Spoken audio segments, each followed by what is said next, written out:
स्वागत छ हजुरहरूलाई एसजी मिडियामा। आज म क्लास 10 को प्रेसरको भिडियो लिएर आएको छु।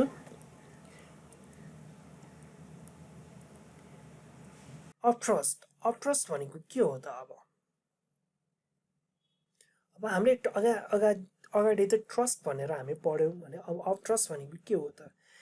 यो सेम हो। मैले यसको बारेमा भनिराख्नु जरुरी छैन होला, मैले अगाडि पनि भनिसकेको छु। अब के भनेको छ त अपट्रस्ट भनेको? The upward force exerted by a body when partially or wholly immersed in a fluid।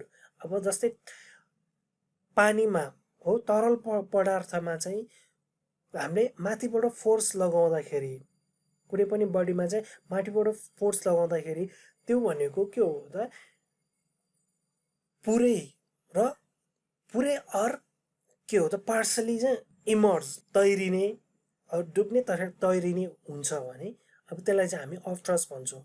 Since upthrust is an upward force, upthrust भन्ने बित्तिकै हामी के बुझ्न सक्छ त? तलबाट चाहिँ मासतिर लागेको फोर्स भनेर हामी बुझ्न सक्छौँ। Its SI unit is Newton। Characteristic of upthrust मा जाउँ त के छ त? अब characteristic of upthrust। The upthrust acting on a body depends on the following factors।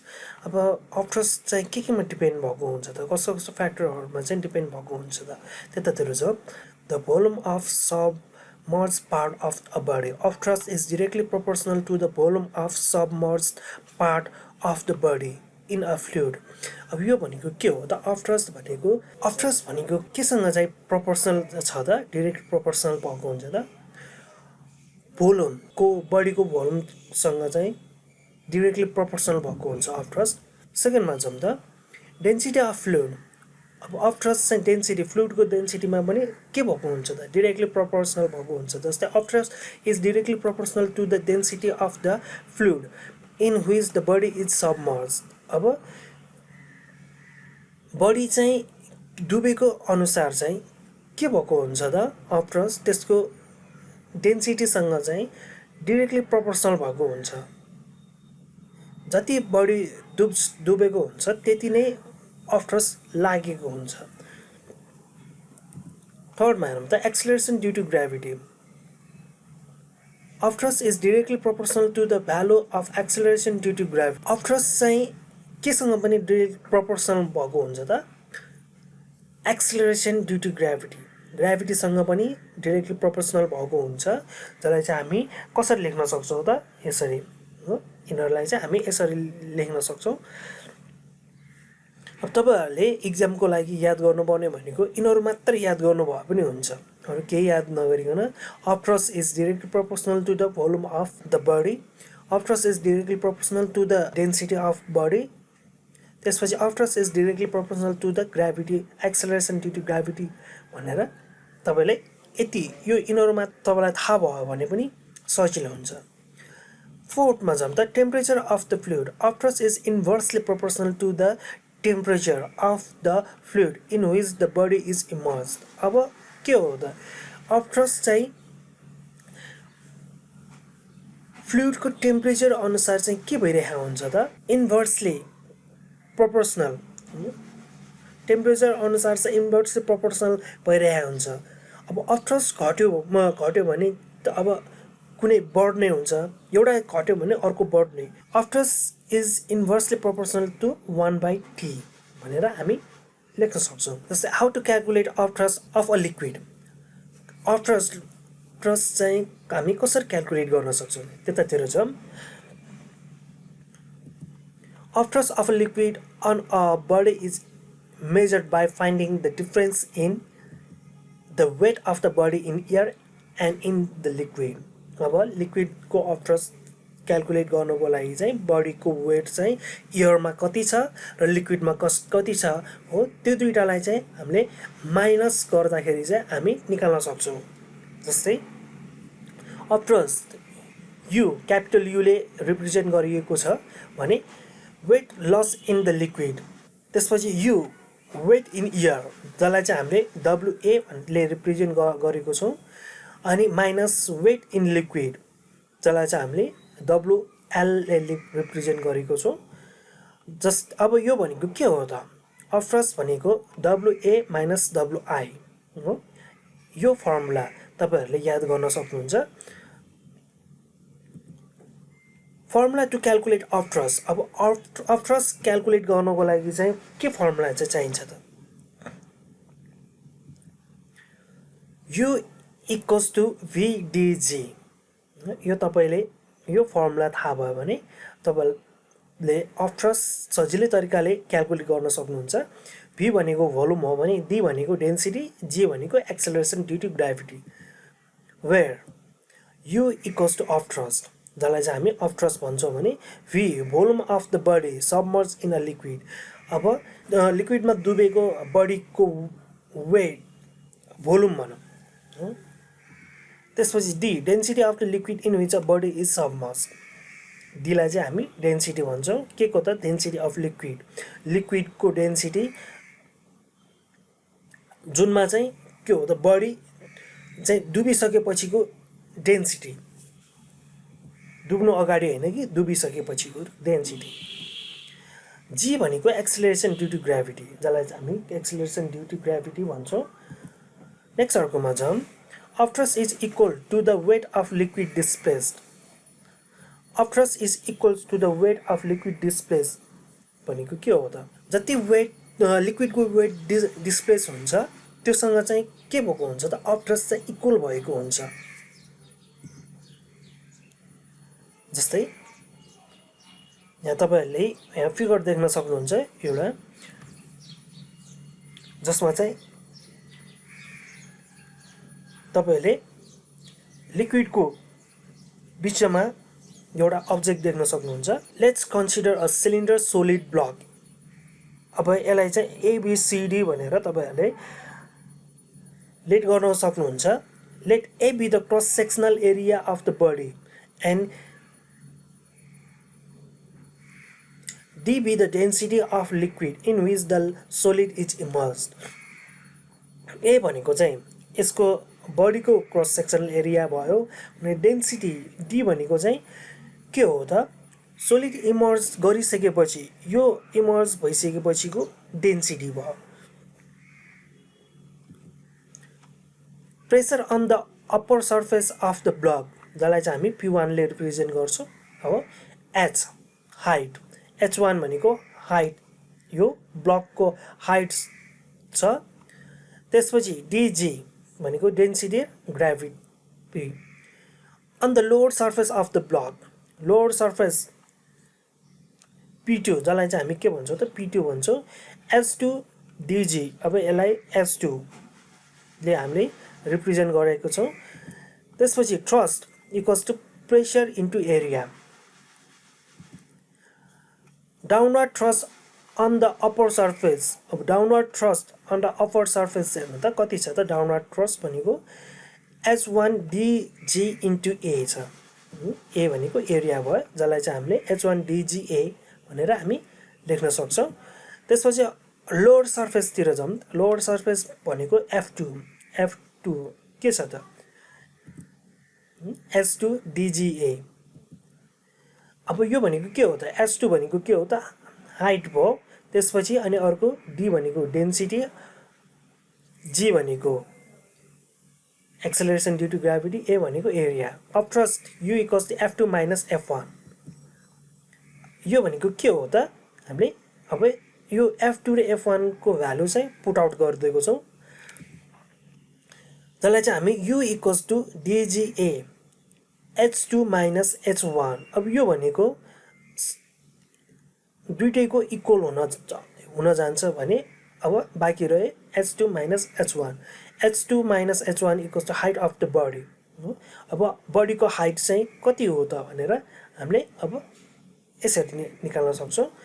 U equals to DGAH। Therefore U upthrust equals to volume, त्यसपछि density अनि acceleration due to gravity. V equals to L into B into H equals to, अब यो भनेको L into B भनेको के हो त? Area हो भने H भनेको हाइट भयो। U इक्वल्स टु mg के हो त? यहाँ त D भनेको डेन्सिटीको फर्मुला हामीले यहाँ लगाएर हामीले निकालेको छौं डेन्सिटी भनेको m/v अच्छा u equals to mg where mg is the weight of the liquid displaced mg भनेको चाहिँ लिक्विड डिस्प्लेस भएको लिक्विडको वेट नेक्स्ट अर्कोतिर जाउँ आर्किमिडीज प्रिन्सिपलतिर जाउँ आर्किमिडीज प्रिन्सिपल भनेको के हो त अब त्यतातिर जान्छौँ Archimedes' principle states that when a body is partially or completely immersed in a liquid, it expresses an off thrust which is equal to the weight of the displaced liquid. अब Archimedes' principle भन्ने बित्तिकै कुनै पनि बडीलाई totally र partially लिक्विडमा चाहिँ तपाईहरुले डुबाउँदाखेरि त्यसले चाहिँ त्यो आफ्नो वेट बराबरको चाहिँ लिक्विडहरु डिस्प्लेस गर्छ भने त्यसलाई चाहिँ हामी के भन्छौं त Archimedes' principle भन्छौं Archimedes' principle is equally applicable to gas as well. So, word liquid may be replaced by fluid. अब यो Archimedes' principle भनेको ग्यासमा पनि त्यही अनुसार लागेको हुन्छ त्यसैले चाहिँ अब यसलाई चाहिँ हामी अब लिक्विड र ग्यास दुईटैलाई चाहिँ हामी फ्लुइड भनेर हामी रिप्लेस गर्न सक्छौं Application of Archimedes' principle मा जाउँ Archimedes' principle को चाहिँ एप्लिकेसन के छ त अब फर्स्टमा हेरौँ Archimedes' principle is applicable to construct submarines of hydropowers अब Archimedes' principle बाट चाहिँ के चाहिँ हामीले के चाहिँ गर्न सक्छौं त हाइड्रोमिटर कन्स्ट्रक्ट गर्न सक्छौं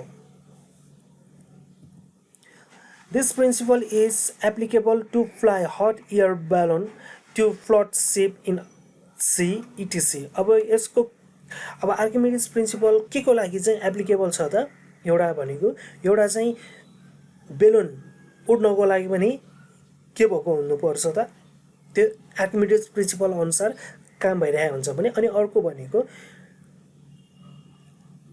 जहाजहरु चाहिँ पानीमा चाहिँ फ्लोटिङ हुने तैरिने मैले यहाँ एउटा वेट को न्यूमेरिकली मैले गरेर देखाएको छु के छ त वेट इन अ इयर अब यो स्टोनको वेट चाहिँ इयरमा कति छ त 10 न्यूटन छ 10 न्यूटन छ भने अब हामीले अब यसलाई चाहिँ पानीमा हो लिक्विडमा चाहिँ डुबाउँदाखेरि चाहिँ त्यसले कति चाहिँ वाटर चाहिँ डिस्प्लेस गरेको हुन्छ त अब त्यतातिर जाउँ अब आर्किमिडीज प्रिन्सिपल अनुसार के हामीले पढाएको थियो त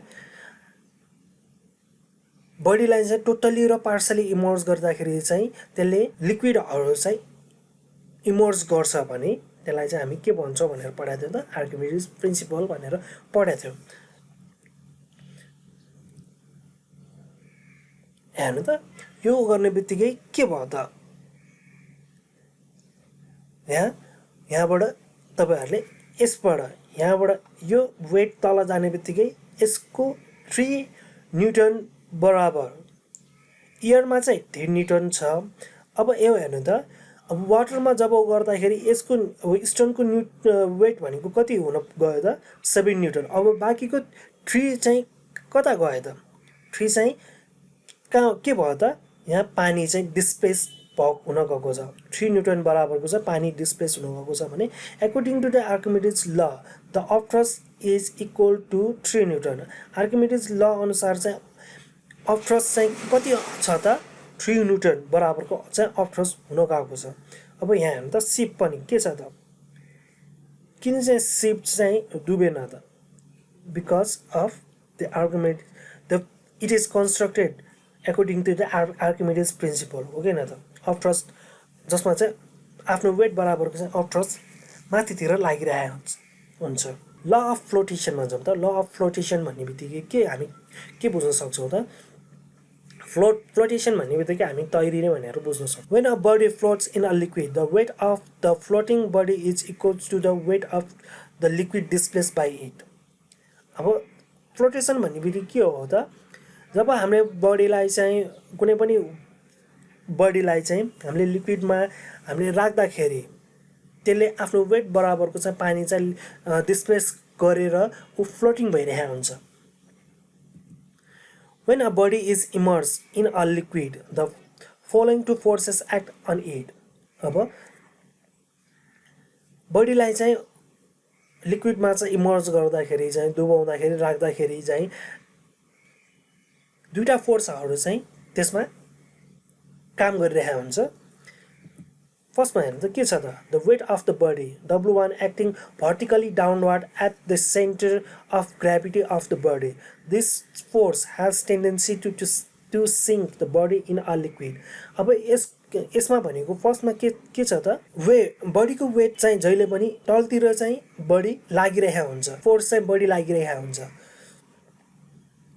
जसले गर्दाखेरि चाहिँ के भएको हुन्छ त बडी चाहिँ डुब्न गएको हुन्छ डुब्न जान्छ सेकेन्डमा हेर्नु त the approach W2 due to weight of the liquid displace acting vertically upward the centre of buoyancy अब यो भनेको के हो त अब सेकेन्डमा हेरौँ त the approach due to weight of the liquid displace acting vertically upward the centre of बुएन्सी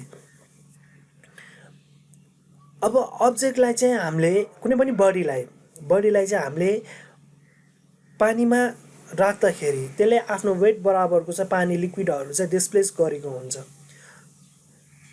जुनमा चाहिँ तलतिरबाट के भएको हुन्छ त सेन्टरबाट चाहिँ मासतिर चाहिँ भइरहेको हुन्छ सेन्टरबाट चाहिँ मासतिर चाहिँ फोर्स लागिरहेको हुन्छ अब बुएन्सी भन्ने बित्तिकै के भन्ने बुझिन्छ त हामीले the ability or tendency to float in a water or fluid भनौँ फ्लुइडमा फ्लोट हुने टेन्डेन्सीलाई चाहिँ हामीले के भन्छौँ त बुएन्सी भन्छौँ अब what do you mean by buoyancy भनेर इक्जाममा सोध्न सक्छ तपाईहरुलाई 0.5 मार्क्समा चाहिँ सोध्न सक्छ त्यही हो अब बुएन्सी भनेको के हो त the ability of tendency to float in a fluid लाई चाहिँ हामी बुएन्सी भन्छौँ The magnitude of upthrust is always equals to the weight of the liquid displaced by the immersed part of the body. The magnitude of upthrust is always equal. अब upthrust को magnitude चाहिँ जहिले पनि के भएको हुन्छ त इक्वल भएको हुन्छ केसँग इक्वल भएको हुन्छ त वेट लिक्विडको वेटसँग चाहिँ इक्वल भएको हुन्छ हो लिक्विडको वेट जुन चाहिँ इमर्ज बडी चाहिँ डुबाउँदाखेरि त्यसबाट इमर्ज भएको लिक्विडको वेटसँग चाहिँ जहिले पनि इक्वल भएको हुन्छ when solid is placed in a liquid three cases can be raised they are as following अब हामीले लिक्विडमा चाहिँ बडी हामीले राख्दाखेरि चाहिँ तीनटा केसहरू चाहिँ हुन जान्छ अब त्यो के हो त बडी कुनै बडी अब फ्लोटिङ हुन्छ कुनै चाहिँ डुब्छ टोटली होल्ली डुबेको हुन्छ अनि कुनै चाहिँ पार्शियली मात्र डुबेको हुन्छ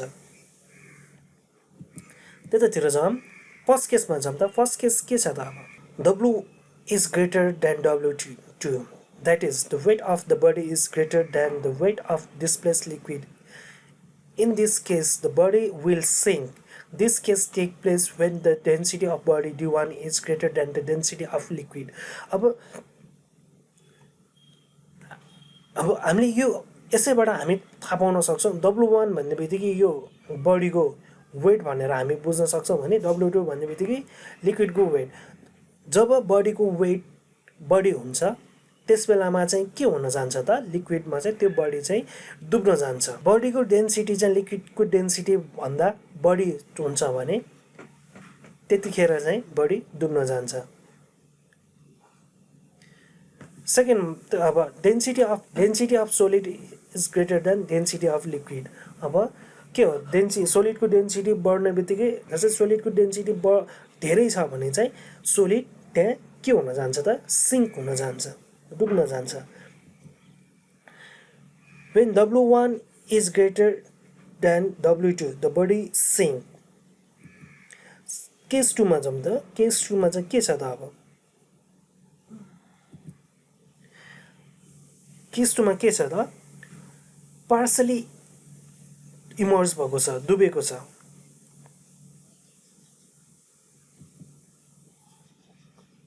W1 is smaller than W2, that is, the weight of the body is less than the weight of a liquid displaced by it when completely immersed in water. In this case, the body floats partially above the surface of the liquid. अब यस्तो केसमा चाहिँ के भएको हुन्छ त weights बडीको weight भन्दा चाहिँ लिक्विडको वेट चाहिँ बढी हुँदाखेरि बडी चाहिँ partially चाहिँ डुब्न जान्छ फ्लोट हुन्छ this is the case when the density of body is less than the density of liquid अब यस्तो केसमा चाहिँ के हुन जान्छ त बडीको डेन्सिटी चाहिँ लिक्विडको डेन्सिटी भन्दा चाहिँ कम हुन जान्छ density of solid is smaller then the density of liquid when W1 is smaller than W2 the body floats partially in the liquid body चाहिँ पार्शियली चाहिँ फ्लोटिङ भइरहेको हुन्छ तैरिरहेको हुन्छ थर्ड केसमा जाउँ थर्ड केसमा चाहिँ के छ त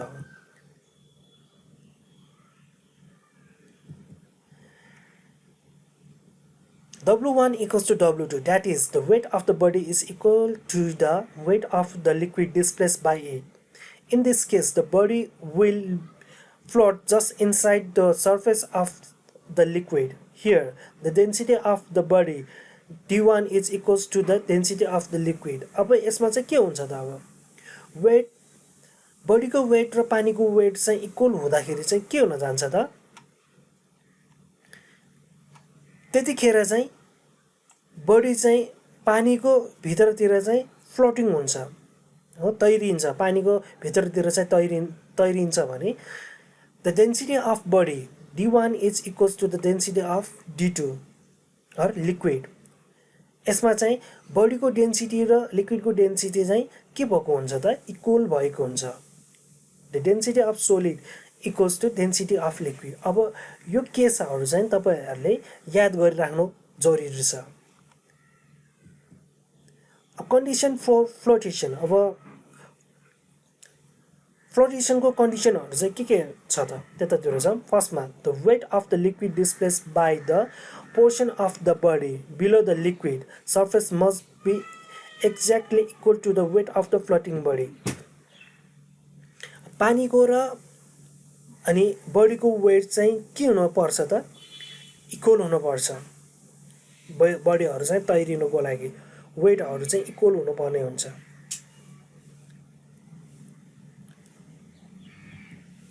Second, the center of gravity of the body and center of buoyancy of the displaced liquid must lie in the same vertical line. Body को center मा लाग्ने gravity र त्यसको buoyancy को center लाई चाहिँ हामी center ले displace गर्ने liquid चाहिँ vertical line मा चाहिँ same हुनु पर्छ. Weight of the floating body equals to the weight of the liquid displaced अब तैरिने बडी र अनि अर्को लिक्विड डिस्प्लेस हुने त्यो भनेको चाहिँ वेट डिस्प्लेस भएको लिक्विडको वेट चाहिँ जहिले पनि इक्वल हुनु पर्छ इक्वल हुन्छ weight of the floating body तैरिने बडी फ्लोटिङ बडी को वेट र अनि त्यसपछि डिस्प्लेस भएको लिक्विडको वेटहरु चाहिँ इक्वल हुन्छ डेन्सिटी भनेको के हो त Density of the substance can be defined as the mass per unit volume of the substance. Density भनेको कुनै पनि substance को per unit mass को volume लाई चाहिँ हामी density भन्छौं भने अब यसको SI युनिट चाहिँ के हो त kg per meter cube हो जसलाई चाहिँ हामी kg per meter cube बाट यसरी रिप्रेजेन्ट गर्न सक्छौं यसरी लेख्न सक्छौं Density of substance may be arise from their masses and the volume of that object.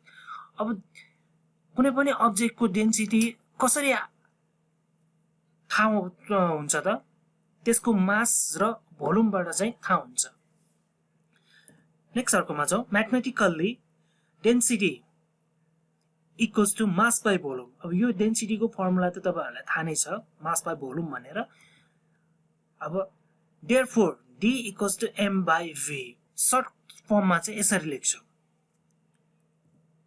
Next अर्कोमा जाउँ density of some common substances अब जस्तै आइरनको डेन्सिटी कति छ त 7800 kg मिटर क्युब छ भने अब यसलाई 7.8 ग्राम पर cm क्युब हामी यसरी लेख्न सक्छौं मर्क्युरीको 13.6 छ त्यसपछि आइसको 0.92 यो सबै केमा छ त ग्राम पर cm क्युबमा छ त्यसै अनि वुडको कति छ 0.8 छ वाटरको 1 छ त्यसपछि केरोसिनको 0.83 यो सबै के हो त यो सबै सब्स्टेन्सहरुको यो डिफरेन्ट सब्स्टेन्सहरुको चाहिँ डेन्सिटी भयो अब एक्जाममा तपाईहरुलाई डेन्सिटी अफ मर्क्युरी भनेर सोध्यो भने तपाईहरुले यो दुईटा मध्ये जुन लेख्नु भए पनि हुन्छ तर पछाडी चाहिँ तपाईहरुले के लेख्नु पर्ने हुन्छ त यसको युनिट चाहिँ प्रपर फर्ममा चाहिँ मेन्टेन भएको हुनु पर्छ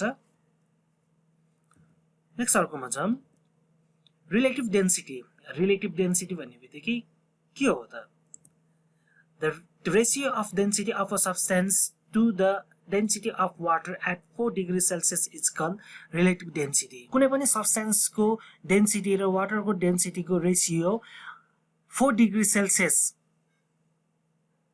को रेशियो छ भने त्यसलाई चाहिँ हामी रिलेटिभ डेन्सिटी भन्छौं it has no unit because it is simply the ratio of two similar physical quantities अब यसको चाहिँ युनिट हुँदैन किन हुँदैन त यो भनेको दुईटा सिमिलर क्वान्टिटीज को रेशियो भएकोले चाहिँ यसको युनिट हुँदैन the relative density of bodies means how many times that is heavier than water at 4 degree Celsius. 4 degree Celsius मा चाहिँ वो पानी भन्दा कति गरुङ्गो छ त कुनै पनि बडीको डेन्सिटी हो कति गरुङ्गो छ त भन्ने बुझिन्छ The relative density of iron is 7.8.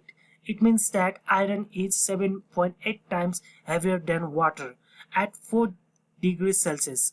अब आयरन को डेन्सिटी चाहिँ 7.8 छ भनेर र छ भन्नाले के बुझिन्छ त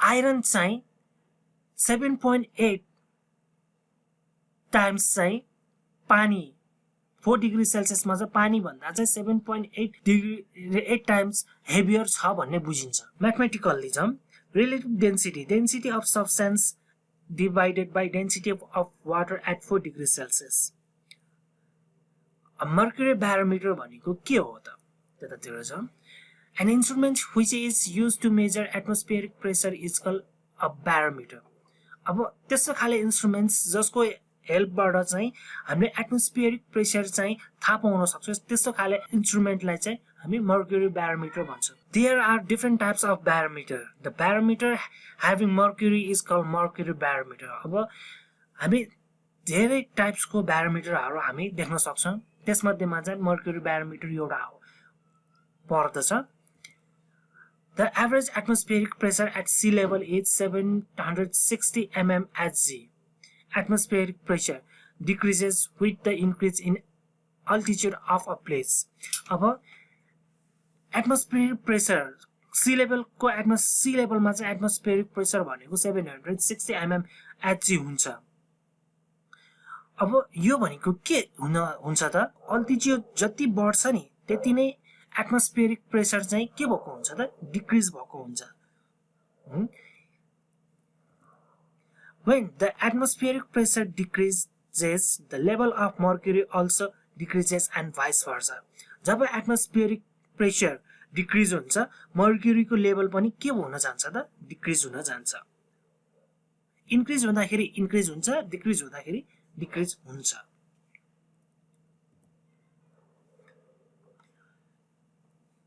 यो चाहिँ हाम्रो mercury barometer जसमा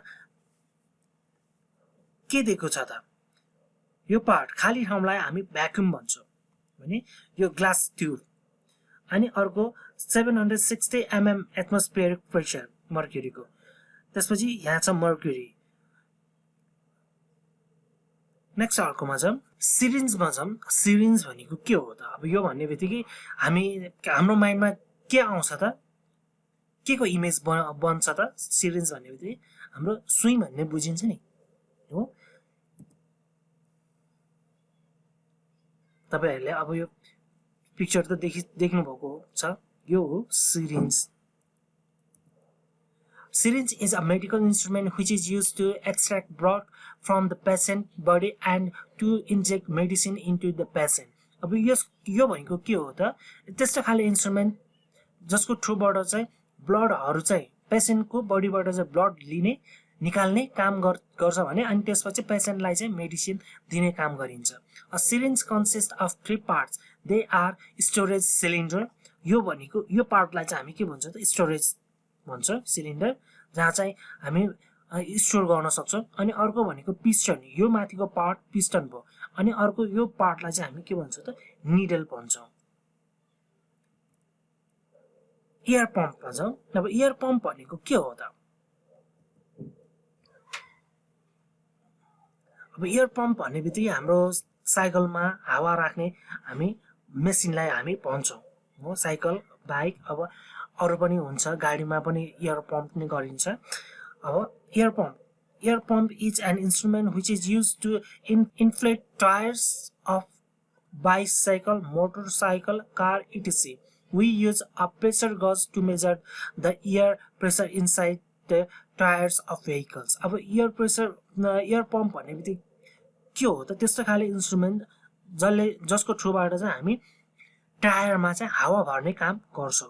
अब यसमा यो तपाईले यो पार्ट देख्नु भएको छ यो पार्टलाई चाहिँ हामी के भन्छौं त प्रेशर गज भन्छौं. प्रेशर गज अब यसको काम भनेको के हो त टायरमा चाहिँ ट्युबमा चाहिँ कति सम्मको प्रेशर एयर चाहिँ कन्टेन भएको छ भन्ने चाहिँ हामी प्रेशर गजबाट चाहिँ हामी थाहा पाउन सक्छौं. नेक्स्ट अर्कोमा छ वाटर पम्प. वाटर पम्प भनेको के हो त वाटर पम्प भन्ने बित्तिकै हामीले यस्तो खाले हामी बुझ्छौं. अब यो वाटर पम्प भनेको तपाईहरुको एक्जाममा म्याक्सिमम सोधिरहेछ अहिलेसम्म पनि सोधिरहेछ. लेभल डायग्राम एक्सप्लेन भनेर सोधेको हुन्छ. अब a water pump is an instrument which is used to lift underground water. अब वाटर पम्प भन्ने बित्तिकै के हो त यसको काम भनेको अन्डरग्राउन्ड पानीलाई चाहिँ माथि ल्याउने काम गरेको हुन्छ. It is based on the principle of atmospheric pressure. यो चाहिँ केमा बेस्ड भएको छ त एटमोस्फियरिक प्रेशरको प्रिन्सिपलमा चाहिँ बेस्ड छ. मैले तपाईहरुलाई यो एसईई एक्जाममा सोधिएका क्वेशनहरु अर सोधिने खाली क्वेशनहरु मैले तपाईहरुलाई विथ आन्सर मैले दिएको छु. यदि तपाईहरुलाई केही यो च्याप्टरसँग रिलेटेड केही क्वेशनहरु कन्फ्युजन छ भने तपाईले कमेन्टको थ्रुबाट मलाई सोध्न सक्नुहुन्छ अर तपाईले मेरो इमेल एड्रेसमा पनि तपाईले मलाई क्वेशन गर्न सक्नुहुन्छ. मेरो इमेल एड्रेसमा चाहिँ तपाईहरुले क्वेशन गर्न सक्नुहुन्छ. अब यस्तो खाली क्वेशनहरु चाहिँ तपाईहरुले तपाईको नोट कपीमा चाहिँ नोट गर्न सक्नुहुन्छ. अब why is it easier to pull a bucket of water from a well until it is inside water but difficult when it is out of water. अब पानी भित्र रहेको बकेट बाट पानी तान्दाखेरि सजिलो हुने तर जब बाहिर निस्किन्छ त्यति बेलामा चाहिँ गाह्रो हुन्छ किन त. अब यसको आन्सर पनि मैले दिएको छु. सेकेन्डमा छ what is difference between boat floating in fresh river water and sea water. अब फ्रेश रिभर वाटरमा बोट चाहिँ तैरिनु र सी वाटरमा चाहिँ के डिफरेन्स छ त अब त्यो लेख्नु. थर्डमा हेर्नु त डिफाइन टोरिसेलाई भ्याक्युम. टोरिसेलाई भ्याक्युम भनेको के हो त्यसको आन्सर पनि मैले दिएको छु. फोर्थमा जाउँ त pressure of air at the top of mountain is less than that of bottom. Justify. Top of mountain मा चाहिँ एयर को प्रेशर चाहिँ कम हुन्छ बटममा तलतिर भन्दा चाहिँ मासतिर चाहिँ कम हुन्छ किन त जस्टिफाई गर्नु 5 मा why does an iceberg float on water किन चाहिँ आइसबर्ग चाहिँ वाटरमा चाहिँ पानीमा चाहिँ फ्लोट हुन्छ त तैरिन्छ if an object is immersed in water in what condition will it float in water and in what condition will it sink in water जब कुनै पनि अब्जेक्टलाई पानीमा राखिन्छ नि त्यति बेला कुन कन्डिसनमा चाहिँ अब्जेक्ट चाहिँ पानीमा तैरिन्छ र कतिखेर चाहिँ कुन अवस्थामा चाहिँ कुन कन्डिसनमा चाहिँ डुब्छ त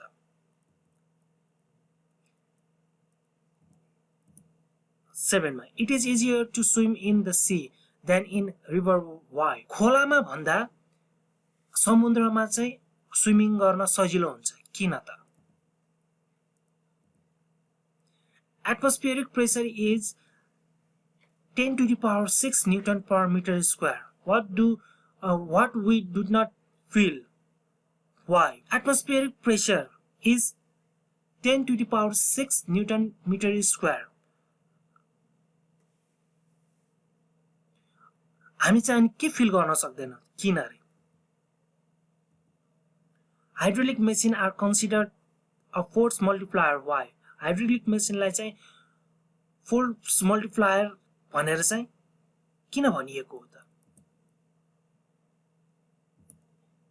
a relative density of substance is 2.3 what does it means relative density कुनै पनि substance को relative density 2.3 भनेर भन्नाले के बुझिन्छ त हस् त आजलाई यति नै यस्तै अन्य च्याप्टरको भिडियोहरू लिएर म फेरि पनि आउने नै छु त्यतिन्जेलसम्मको लागि keep watching the video